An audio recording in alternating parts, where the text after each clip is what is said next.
todo voto e todo juramento com que ela se obrigou para afligir a sua alma, seu marido pode confirmar ou anular. Porém, se seu marido, dia após dia, se calar para com ela, então o seu silêncio confirma todos os votos dela. E tudo aquilo a que ela se obrigou, porquanto se calou para com ela no dia em que o soube. Porém, se o marido decidir anular depois de os ter ouvido, fique sabendo de uma coisa: responderá pela obrigação dela. Vou explicar para você num português mais claro, para você entender o que está acontecendo. No Velho Testamento as pessoas faziam votos. Hoje, pastor, nós fazemos votos. Você pode fazer, mas eu recomendo que você não faça. Porque se você fizer, tem de cumprir. E não venha me procurar para eu cancelar voto. Não sou seu marido. Está me ouvindo? Não faça voto. Pede de graça. Essa agora é a verdade atual da nova aliança. Pede de graça. Você vai receber de graça e depois você vai compartilhar com outros igualmente de graça. Quantos creem nisso? Muito bem, mas no Velho Testamento tinha um voto. E o voto poderia, ele sempre tinha uma penalidade no caso do não cumprimento. Tá bom? Mas aí a Bíblia, então, a palavra de Deus no Velho Testamento vem dizer, é o seguinte: quando a mulher fizer um voto, eu não li todo o capítulo porque é longo, vou dizer para você. Quando a mulher fizer um voto e ela for solteira, ok? O pai dela pode anular o voto. Ela chega, conta para o pai fala: não, que burrice é essa? Para com isso. Não é válido isso. Aí Deus diz: não é válido.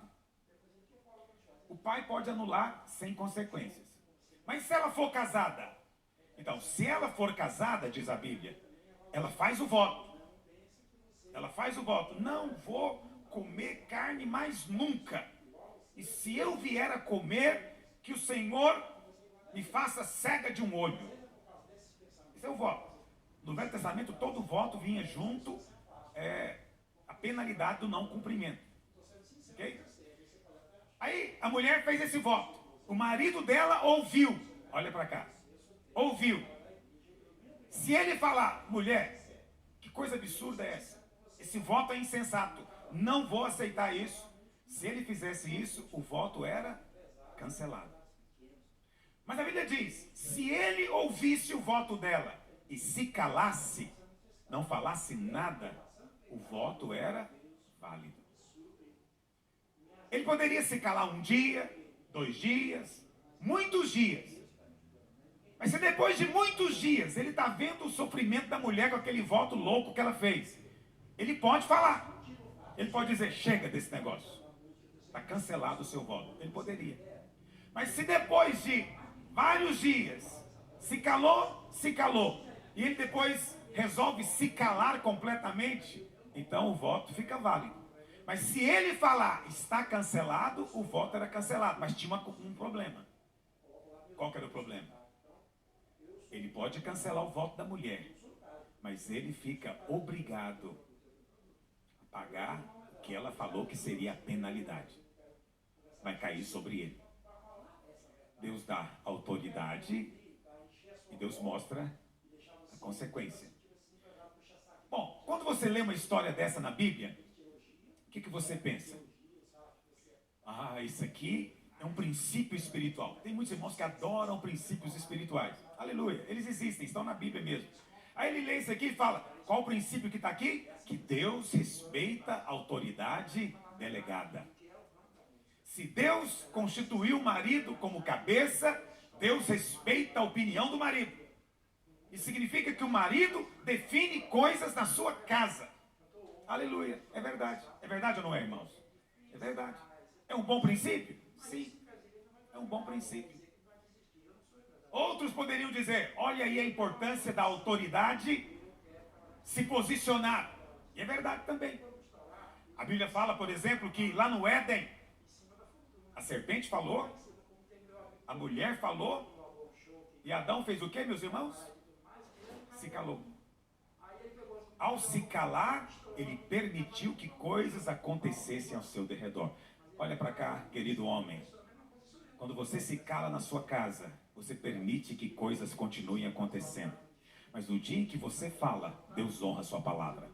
No dia que você fala, chega, acabou, não vai ter mais isso aqui nessa casa. Hoje foi o último dia. O Senhor vem para dizer amém para você. Não se cale. A Bíblia fala que Golias veio todo dia, durante 40 dias, todo dia, ele veio para afrontar o exército de Israel. O que Saul fez nesse tempo? Ficou em silêncio, não falou nada. A Bíblia fala que no dia em que Davi soube, o que ele fez? Primeira coisa que ele fez, falou. Quem é esse incircunciso para afrontar o exército do Deus vivo? Quando Golias vem contra ele, Golias fala, você vem agora atrás de mim com pau, eu sou agora um animal, você vem comigo com pedra.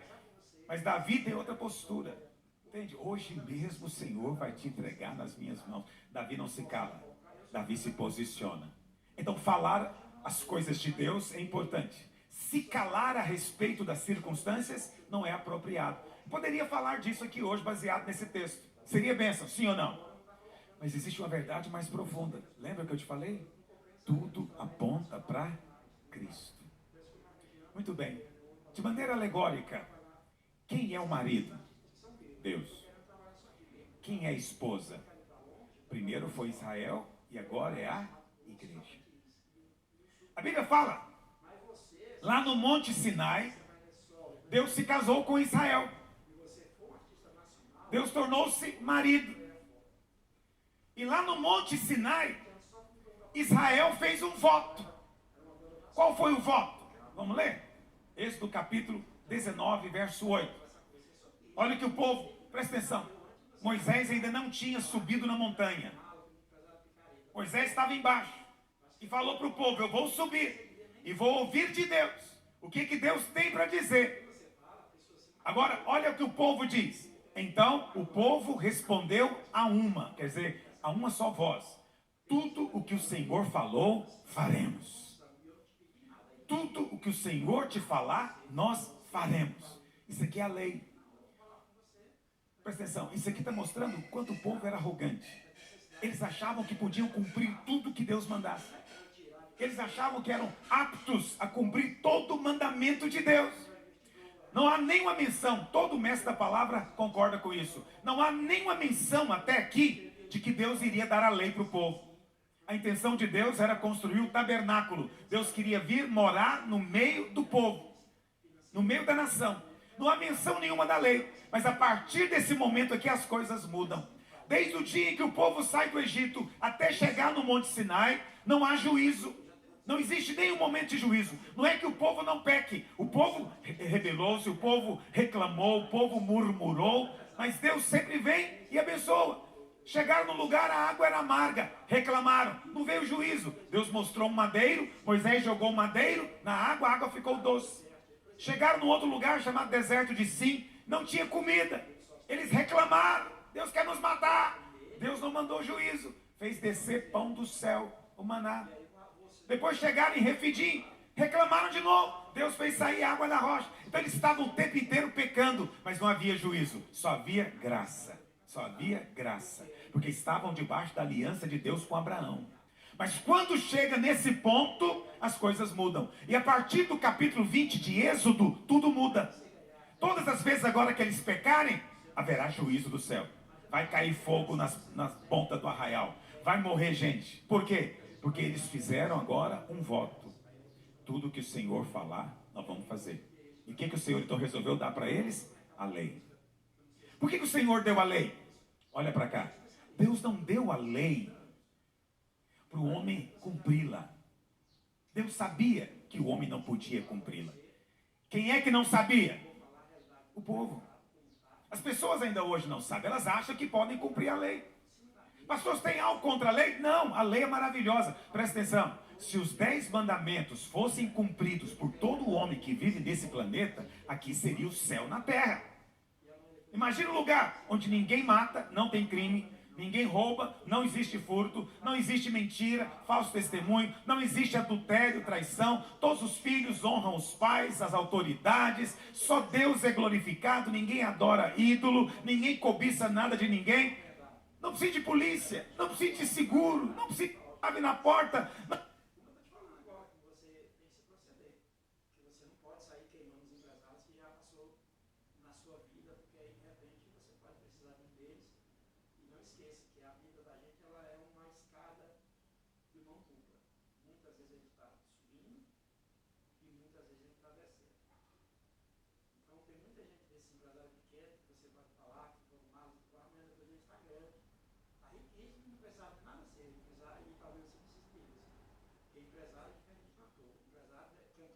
É crueldade. É como se Deus dissesse para o cachorro: a partir de hoje é pecado latir. Você vai só miar. É crueldade com o cachorro.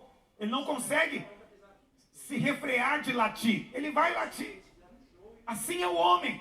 Todos aqueles mandamentos iam contra a natureza caída humana. O homem não podia cumprir. Entendeu? Então quando Deus dá um mandamento, não é por crueldade. É porque Deus queria que nós descobríssemos que não podemos cumprir a lei. E ao fazermos isso, clamássemos pelo Cordeiro de Deus que tira o pecado do mundo. Quantos estão me entendendo? Mas o povo fez um voto. Então presta atenção. Nós já temos aqui os elementos da história. Nós temos a mulher que fez o voto. Quem é a mulher? Israel. Nós temos o marido, que é Deus. E nós temos o voto, que é a lei. A Bíblia diz o quê? Se o marido se calar, o voto é válido. Deus falou alguma coisa aqui, irmãos? Deus se calou. Durante 1500 anos, Deus se calou. E o voto foi válido. Mas teve um dia que Deus se faz gente em Cristo Jesus.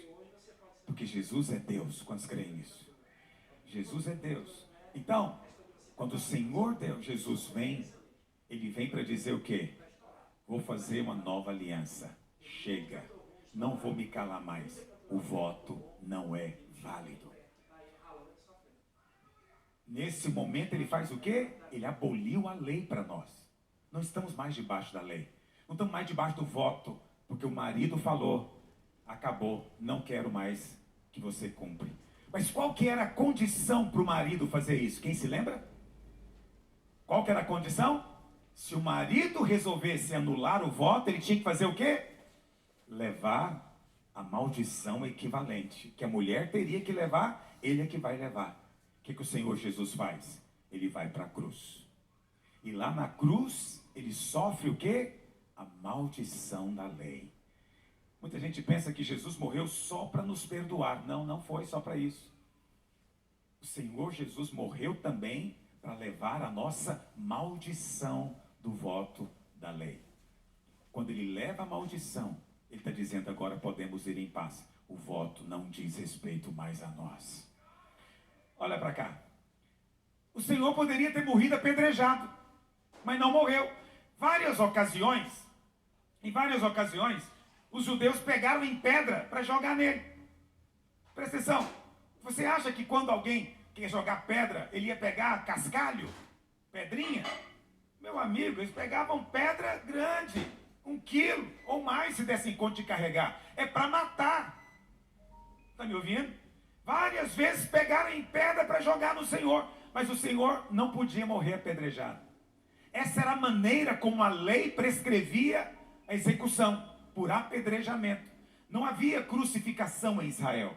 No entanto, a Bíblia fala, lá em Deuteronômio, que todo aquele que fosse pendurado no madeiro seria o quê? Amaldiçoado. Mas em Israel, ninguém era pendurado no madeiro. Isso só acontecia entre os povos fenícios. E depois, 1500 anos depois, chegaram os romanos. E os romanos então aprenderam essa maneira de executar criminosos com os fenícios. Então eles tinham o costume de crucificar, pendurar no madeiro. Pendurar no madeiro. Por isso o Senhor Jesus teve que morrer no madeiro. Lá em Gálatas 3, verso 13, a palavra do Senhor diz: Cristo nos resgatou da maldição da lei. Como? fazendo-se ele mesmo maldição no nosso lugar. Mas espera aí, Paulo, como é que ele se fez maldição? Porque está escrito: maldito todo aquele que for pendurado no madeiro. Ele se fez maldição, sabe para quê? Para te livrar da lei. Como você não está mais na lei hoje, as maldições da lei não têm mais valor para você. Não deveriam vir sobre você. Você percebe? Quando você enxerga Cristo na história, não ganha uma beleza? Não ganha dimensão? Não se torna interessante? Porque todos nós queremos ver Cristo. Quantos conseguiram ver Cristo aqui? Segunda história, está lá em Êxodo capítulo 21. Mas deixa eu dizer, eu falei que ia aplicar para os casais também, né? Olha para cá, você que é casado. Eu não sei se algum dia em Israel algum marido teve coragem de fazer isso. Eu não sei se teve algum marido que amava tanta mulher ao ponto de protegê-la dela mesma. Entende? A mulher faz um voto maluco e o cara fala: mas você enlouqueceu, o que você está fazendo? Eu amo você. E o cara fala: não, você não vai sofrer isso. Eu vou sofrer por você. Não sei se teve algum marido que fez isso. Mas se teve, preste atenção, esse casamento tornou-se o céu na terra. Todas as vezes que você resolve levar a culpa na sua casa, homem, você está assumindo o papel de Cristo. E toda vez que você assume o papel de Cristo, maldições são removidas e bênçãos são trazidas. Então, uma irmã muito querida, ela estava me contando, gostei do testemunho dela, e ela dizendo o quanto ela ama o marido dela. Eu falei: mas você ama muito assim? Ela falou: pastor, eu amo demais, eu vou te contar para você só uma história que aconteceu. E ela falando que ela tinha que fazer uma viagem para a casa dos pais, que moram no Tocantins, de avião. E ela pediu o marido para comprar a passagem para ela. E ele comprou a passagem. Mandou para ela, né, no celular, tudo para ela poder sair de casa e embarcar. Só que ela esqueceu a hora. E ela, quando lembrou, tinha passado da hora, e ela tinha perdido a passagem, perdido o dinheiro e o tempo que ela precisava de estar lá. E ela então pensou: quando o meu marido souber disso, ele vai ficar bravo demais, meu Deus do céu. E ela ficou preocupada, porque desperdiçou o dinheiro por causa de lerdeza. E aí ela conta que, com todo jeito, ela contou aliás, ele percebeu, né? Ele chegou em casa e falou: mas você está aqui ainda? Ela falou com todo jeito o que tinha acontecido. E ela então falou a atitude dele. Ele falou: eu realmente não devia ter feito isso. Eu não fiz o meu trabalho completo. A culpa é minha. Eu devia ter ligado para você uma hora antes, te avisando da passagem. E eu não fiz. Me perdoa por você perder o voo. Ela ficou desconcertada, porque ela pensou assim: vou ganhar maior duro, o cara pede perdão para ela. Me perdoa, não vai acontecer mais isso. Nunca mais você vai perder um voo por causa de mim. E aí ela me contando: pastor, apaixonei nesse homem loucamente. A minha esposa, às vezes, ela brinca comigo, porque você sabe, lá em casa quem é o culpado sou eu. Não importa o que aconteça, se acontecer, eu falo: o que foi que eu fiz? E ela fala: você está sendo irônico. Eu falo: não, estou sendo bíblico. Porque ou Cristo leva a culpa ou ele não leva nada. Ele se fez culpado. Então eu sou culpado. Fala, o que eu fiz? O que eu deixei de fazer? Eu peço por mim, meus antepassados. Por minha grande culpa, tão grande culpa. Então, eu não faço com ironia, eu faço com verdade. Entende? Porque se eu assumir o papel de Cristo, eu vou estar amando a minha esposa como Cristo amou a igreja. Sabe como Cristo amou a igreja? Levando a culpa no lugar dela. Hoje o culpado não somos nós. O culpado foi Cristo. E porque ele foi culpado no nosso lugar, ele foi condenado no nosso lugar. Ele fez tudo isso como marido. Bons maridos se parecem com Cristo. Quantas irmãs dizem amém hoje? Pastor, esse ensino é muito elevado. Meu marido está muito longe de Cristo. está mais perto do que você imagina. O segundo exemplo que eu quero falar para você, eu vou falar em 5 minutos porque eu me delonguei hoje. Mas quantos me dão mais 5? Dão 10. Lá em Êxodo capítulo 21, nós temos a história do escravo hebreu. E é uma imagem também de Cristo. Alguém fala, pastor, mas Cristo também é o escravo na história? Pega aí, Êxodo 21, verso 2. Diz assim: se comprares um escravo hebreu, 6 anos servirá, mas ao 7º sairá forro, livre, de graça. Se entrou solteiro, sozinho sairá. Se era homem casado, com ele sairá sua mulher. Se o seu senhor lhe der mulher, depois que ele se tornou escravo, e ela der à luz filhos e filhas, a mulher e seus filhos serão do seu senhor. Ele vai embora sozinho. Porém, se o escravo expressamente disser, eu amo meu senhor, minha mulher, meus filhos, não quero sair forro, então o seu senhor o levará aos juízes e o fará chegar à porta ou à ombreira, e o seu senhor lhe furará a orelha com uma sovela, e ele o servirá para sempre. Presta atenção, eu falei para você que tudo aponta para Cristo. Eu sei que a nossa tendência é nos enxergar aqui. Nós queremos ser esse escravo da orelha furada. Tudo bem, você pode aplicar, mas na verdade isso aqui não está escrito por causa de você, está escrito por causa de Cristo. E obviamente escrito por causa de Cristo e por causa de Cristo na sua vida. Pastor, mas é muito estranho você falar que Cristo é o escravo. Olha, nesse mesmo capítulo, vai lá no verso 32, Êxodo 21, 32. Qual que era o preço de um escravo? Olha o que diz, Êxodo 21, 32. Tem que ser rápido, meu tempo está curto. Se o boi chifrar um escravo ou uma escrava, dar-se-ão pelo escravo ou pela escrava, qual o valor, meus irmãos? 30 ciclos de 30 moedas de prata. De quem você lembra? Por quanto que o Senhor Jesus foi traído, vendido? Pelo preço de um escravo. O preço de um escravo. Esse era o preço do Velho Testamento. Na Bíblia nada é por acaso. Eu acho tudo maravilhoso, não sei se você acha também. Mas à medida que eu ensino, eu espero compartilhar com você quão maravilhado eu fico com a palavra de Deus. Não tem nada melhor do que ensinar a palavra de Deus. Esse era o escravo. Qual que era a lei? Eu vou te contar rapidamente de novo. A lei era o seguinte: em Israel só podia ter escravidão por 6 anos. No 7º ano o escravo tinha que ir embora livre. Mas tinha condição. Não existia mercado de escravos em Israel, tá bom? Não existia essa coisa de vender escravos no mercado. Não era assim que funcionava. A escravatura era uma situação em que a pessoa não conseguia pagar a dívida. Ela mesma se vendia como escravo para pagar a dívida. Ok? E o tratamento do escravo também não era como você vê aí, como aconteceu no Brasil, nos Estados Unidos, na época da escravatura. Não é nada disso. Mas era escravo. Não se pertencia mais. Então olha para cá. Se ele se tornou escravo, casado e com filhos, no 7º ano ele vai embora, livre, sem pagar nada, com o que ele trouxe, com a mulher e os filhos.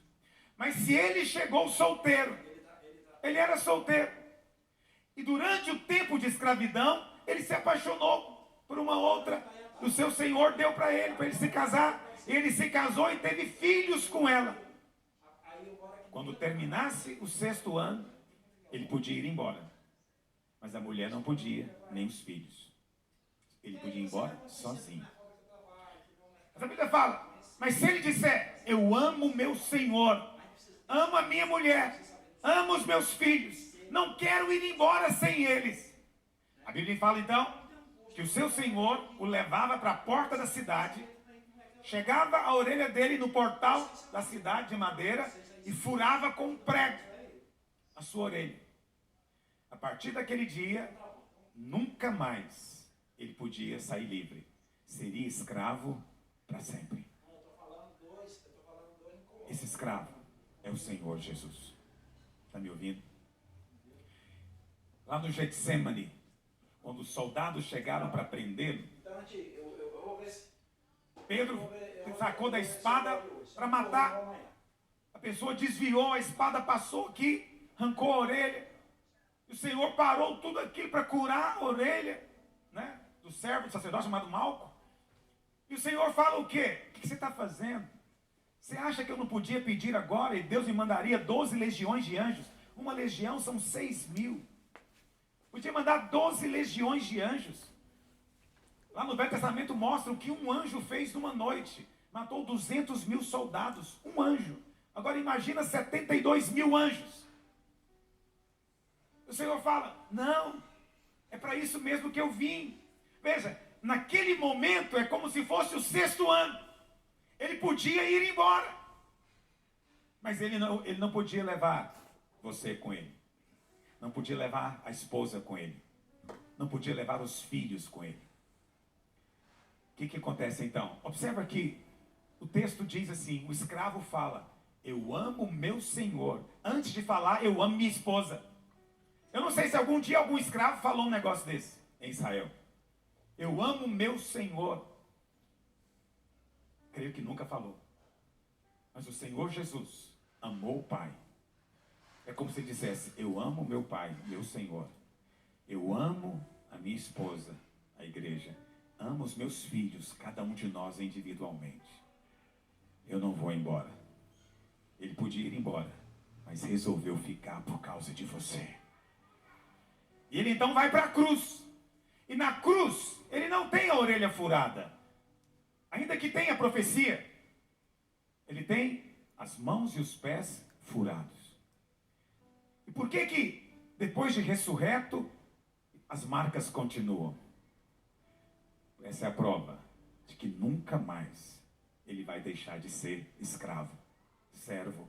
Você tem um Deus que é servo. Essa é uma das coisas mais revoltantes para a mente legalista.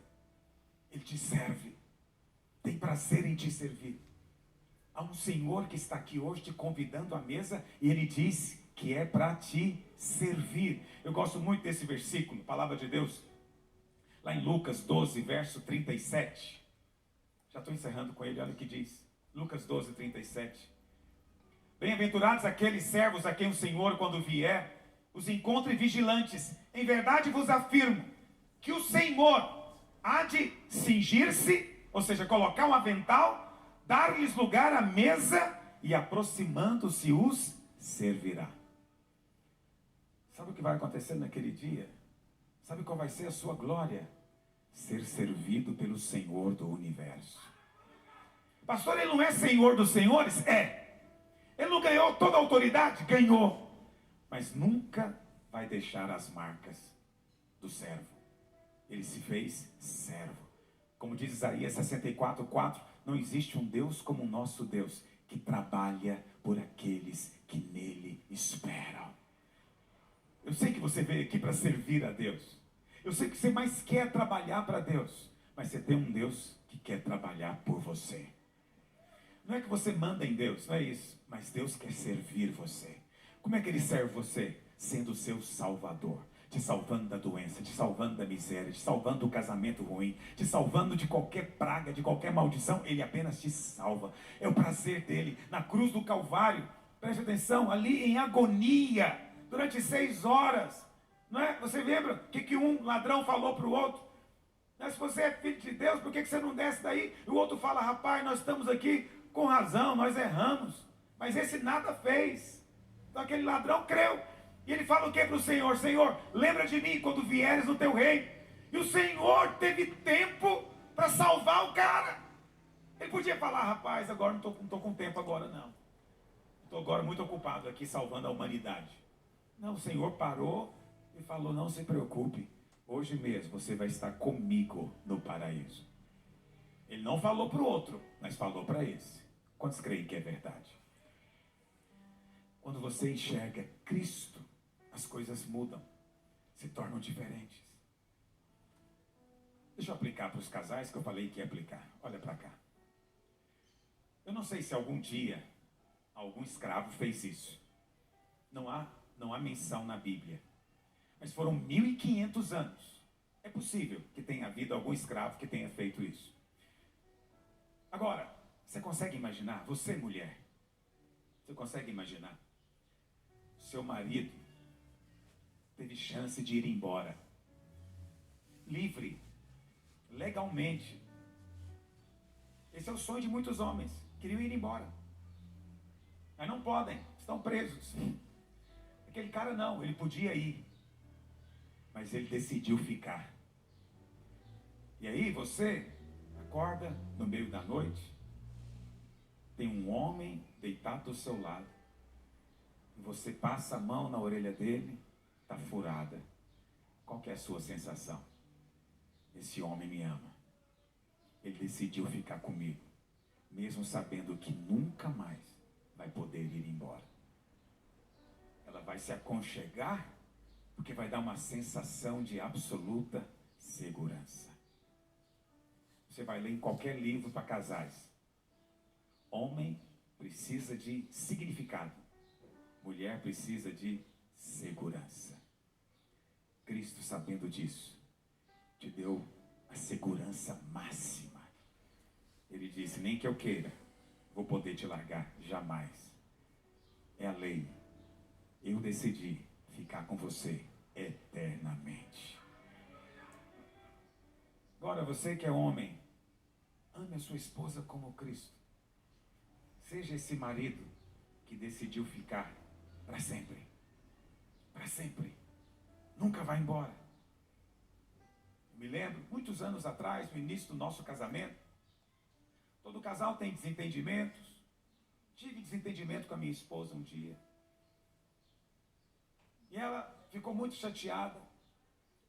Mas naquele dia eu falei para ela, falei, olha, nós não estamos acostumados ainda, a gente discute e a gente fica achando que é o fim. Eu falei para ela, eu te falei isso no dia do casamento, vou falar de novo. Eu nunca vou embora. Vou ficar aqui até a morte com você. Disse para ela. Naquele momento, ela se calou. Não tinha nada a ver com a discussão. Quem estava discutindo nem sei o quê. Mas quando eu disse para ela, olha, não tem jeito. Nós vamos ter que resolver a nossa vida porque eu nunca vou embora. Nunca. Está me ouvindo? Nunca. O que acontece? Naquele momento, a segurança resolveu todo o desconforto, todo o conflito. É assim que você governa a sua casa, dando segurança. Muito ruim se os seus filhos ficam pensando que uma hora dessa você vai embora. Muito ruim se a sua esposa não tem segurança e acha que você vai deixá-la em algum momento para outra mais nova. Faça algo hoje que vai marcar a vida da sua esposa, dos seus filhos para o resto da vida. Reafirma com ela a sua aliança. Diz para ela, eu nunca vou embora. E vocês ouviram, são testemunha do que ele está dizendo, é verdade. Fique em pé onde você está. Nesse espírito, vamos participar da mesa do Senhor. Quando sente a unção do Senhor neste lugar? Sabe por que tem unção? Olha para cá. Unção é a presença do Espírito Santo. Sabe qual é o trabalho do Espírito Santo? Confirmar a glória de Cristo. Confirmar a obra de Cristo. Todas as vezes que você se posicionar para falar de Cristo, o Espírito Santo virá para confirmar no ambiente. Então o Espírito Santo está aqui para confirmar na sua vida hoje também. Você que está aqui, você que está em casa. Eu poderia orar por muitas coisas, mas eu decidi no meu coração que eu vou orar hoje só por casamento. Eu não sei como é que está o seu casamento, eu não conheço. E você pode pensar que hoje a pregação nem foi falando o que realmente tem que fazer. Eu só falei de Cristo.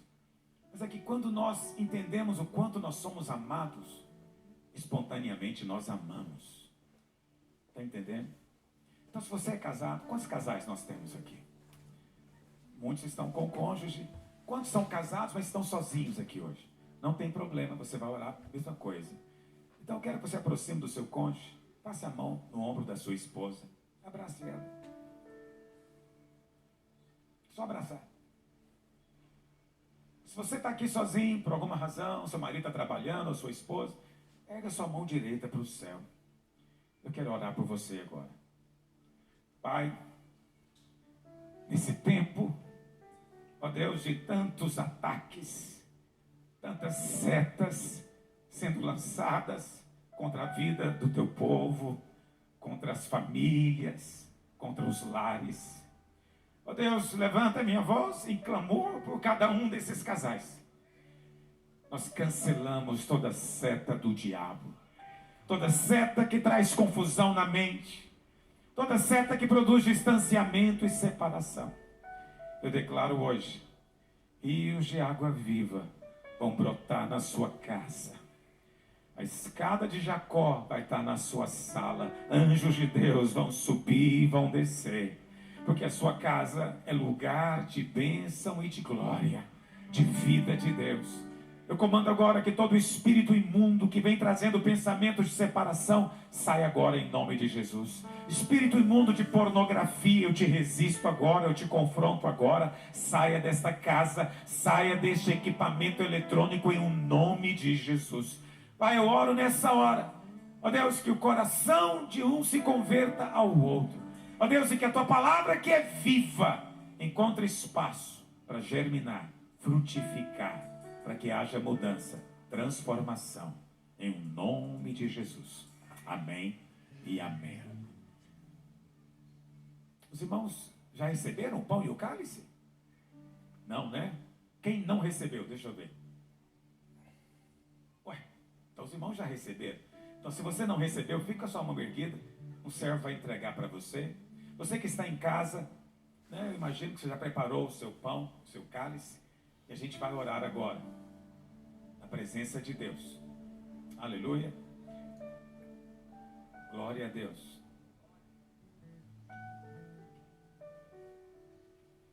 Aleluia. Fica com a sua mão erguida até você receber, tá bom? Para alguém ver. Certamente tem alguém já vindo na sua direção. Estou vendo aqui na frente algumas pessoas. Aleluia. Pega o seu pão e ergue ele para cima. Feche os seus olhos. Você não está aqui para se olhar. Você está aqui para olhar para Cristo. Se você pecou, quero dizer, o seu pecado é perdoado pelo sangue de Jesus. Você pode participar da mesa. A mesa não é para aqueles que são perfeitos, não. A mesa é para você. Você que foi perdoado, redimido, lavado, purificado pelo sangue do Cordeiro. Hoje não é dia de lembrar do pecado, hoje é dia de lembrar do perdão, da justificação que lhe foi dada gratuitamente. Gratuitamente. Diga, este pão é o corpo do Senhor Jesus. Diga, na cruz, ele quebrou o voto da lei, a maldição da lei. Diga, ele levou sobre si a maldição da doença, a maldição da pobreza, a maldição da miséria, a maldição da morte. Diga, eu fui liberto. Ao comer este pão, eu declaro que não há mais sobre mim nenhuma maldição. Diga, eu creio que na cruz, pelas suas feridas, eu fui sarado. Ao comer este pão, recebo saúde para o meu corpo. Diga, e também recebo saúde para minha casa, meu casamento, meu relacionamento conjugal. Diga, eu sou ungido de Deus e estou debaixo da sua bênção. Pega o seu cálice. Diga, este cálice é o sangue da nova aliança. Diga, eu creio que por este sangue eu sou perdoado. Diga, não há pecado grande demais que este sangue não possa perdoar. Diga, sou purificado, lavado, santificado, justificado. Diga, sobre mim não há mais nenhuma condenação. Eu sou abençoado com toda sorte de bênção espiritual. Diga, nessa hora, eu piso na cabeça do acusador e declaro, sou mais que vencedor por este sangue, em nome de Jesus. Coma do pão, beba do cálice. Ao fazermos isso, estamos encerrando a nossa reunião. Que a unção do Senhor esteja sobre você, sobre a sua casa, que está orando e movendo cada dia na sua vida conjugal. Vá embora debaixo dessa bênção, dessa proteção na sua casa, em nome de Jesus.